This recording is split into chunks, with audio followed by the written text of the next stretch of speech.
तो राष्ट्रीय आय एवं योग्यता आधारित छात्रवृत्ति परीक्षा में जो मैथ का सिलेबस है उसको हम लोग देख रहे थे। अब आ गए हैं दो बहुत ही महत्वपूर्ण सवाल हैं, और ये क्वेश्चंस कई गणित की प्रतियोगिताओं में, यहाँ तक कि पीसीएस लेवल तक की परीक्षाओं में ये क्वेश्चन आ जाते हैं। खास करके ये वाला, इस वाला ये तो थोड़ा सिंपल है, लेकिन ये वाला क्वेश्चन जो है वाकई में बहुत टेक्निकल है। और कैसे लगेंगे ये दोनों, आइए देखते हैं। इसमें देखो जो पहला वाला है, इसमें दिया गया है कि यदि a की घात x बराबर है b की घात y के, और ये भी बराबर है c की घात z के, और ये तीनों बराबर है a b c के, तो कह रहा 1/x plus 1/y plus 1/z का मान होगा। अब इसको देखो और इसको देखो, कहीं दोनों में कोई रिलेशन दिख ही नहीं रहा है ना। मतलब कैसे इसका मान निकालोगे भाई, ना x का पता है मान, ना y का पता है, ना z का पता है। अगर मान पता होता तो रख के खट से निकाल लेते। इसमें देखो ये कंडीशन दी गई है। कैसे लगता है ये सवाल, ये इस तरीके का सवाल लगाने का एक ही वो तरीका है, उसी तरीके से लगेगा। उस तरीके को आप देख लो, काम हो जाएगा। यहाँ पर देखो जो दिया गया है इसको लेकर चलेंगे। जो x y z आ रहे हैं जिसका मान निकालना है वो सब कहाँ है, यहाँ पे घातों में है ना, घातों में है ना। तो घात से ही हमको प्राप्त करना है। कैसे प्राप्त करेंगे आइए देखते हैं। यहाँ पर देखो हल होने जा रहा है ये सवाल। हल जो दिया गया है इसको किसी के बराबर हम लोग मानेंगे। जैसे a की घात x बराबर है b की घात y, ये भी बराबर है c की घात z के। हाँ, तो इनको हम मान लेते हैं, और ये भी तो दिया है बराबर a b c। क्या दिया है, a b c। हम इस पूरे को मान लेते हैं बराबर किसके, k के। किसके मान लेते हैं, k। ये माना है हमने, क्या किया है, माना। ऐसे ही मान लिया कि ये सब k के बराबर हैं। किसके बराबर हैं, k के। अब इसके सहारे कैसे मान निकलेगा, देखो यहाँ a की घात x, भाई ये सब बराबर है तो हम a की घात x को बराबर ले लेते हैं किसके, k के।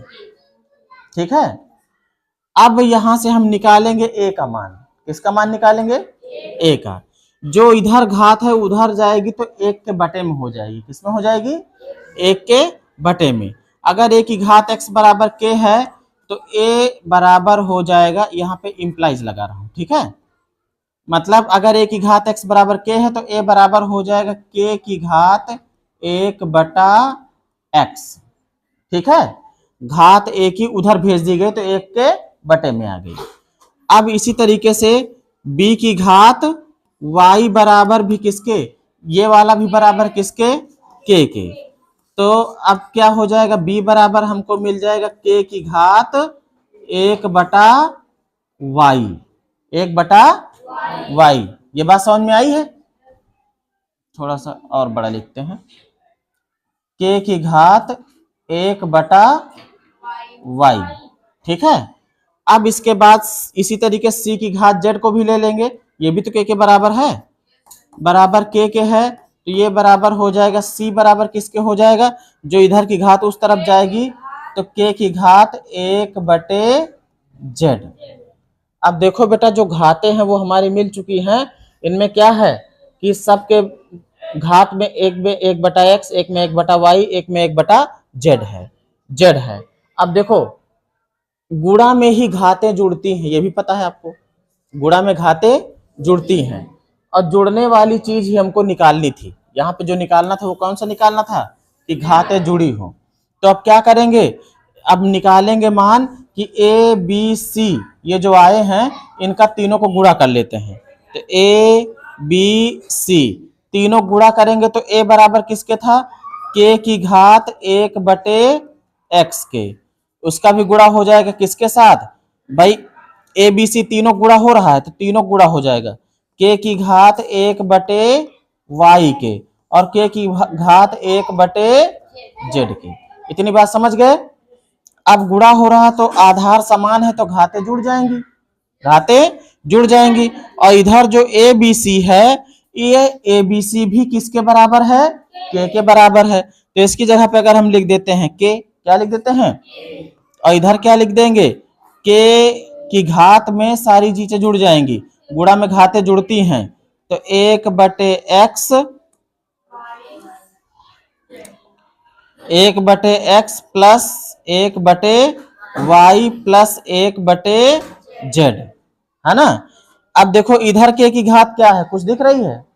नहीं है, तो यहाँ एक घात छिपी रहती है, एक घात छिपी रहती है।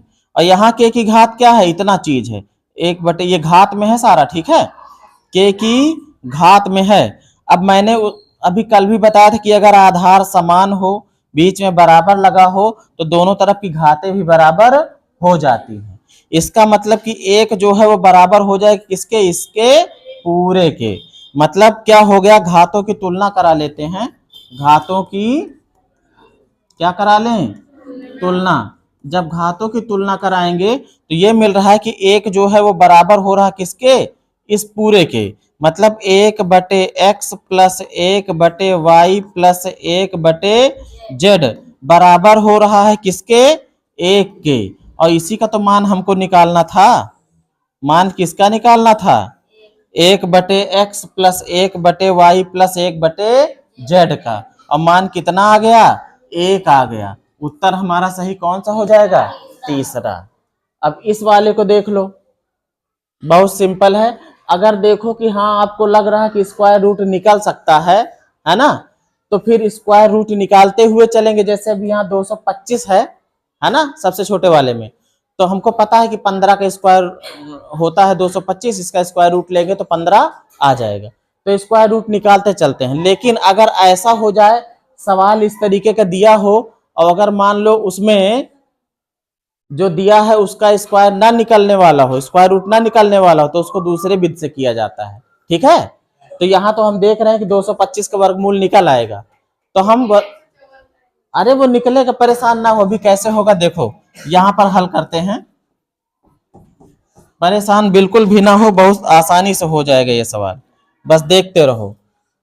क्या किया हमने, सबसे पहले बड़ा वाला लिखा, स्क्वायर बनाया, 10 को लिख दिया प्लस, फिर किसकी बारी, 25 की, फिर प्लस किसकी, 108 की, और फिर प्लस 154 की। इस वाले का वर्गमूल निकल आएगा और इसका वर्गमूल होगा 15, 15 15 में 225। तो यहाँ पे अब लिखेंगे, प्लस लगाएंगे, और इसका मान आ गया कितना, इस वाले का 15 आ गया, तो यहाँ लिख देंगे 15।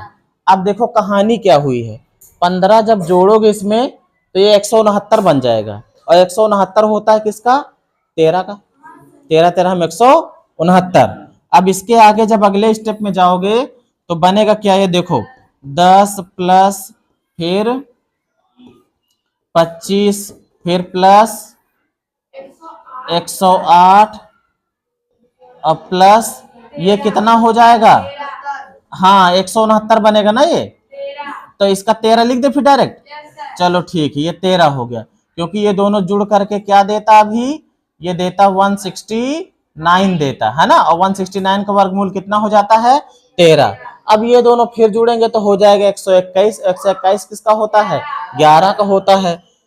तो अब हो रहा ना आसानी से, तो 10 और प्लस फिर यहाँ पे कितना हो जाएगा, 25 और प्लस ये कितना हो जाता, दोनों मिलके 121, 121 का वर्गमूल कितना हो जाएगा, 11, तो यहाँ 11 लिख दिए। अब सोचो ये दोनों जुड़ेंगे तो 36 हो जाएगा, और 36 का क्या होता है, 6 होता है।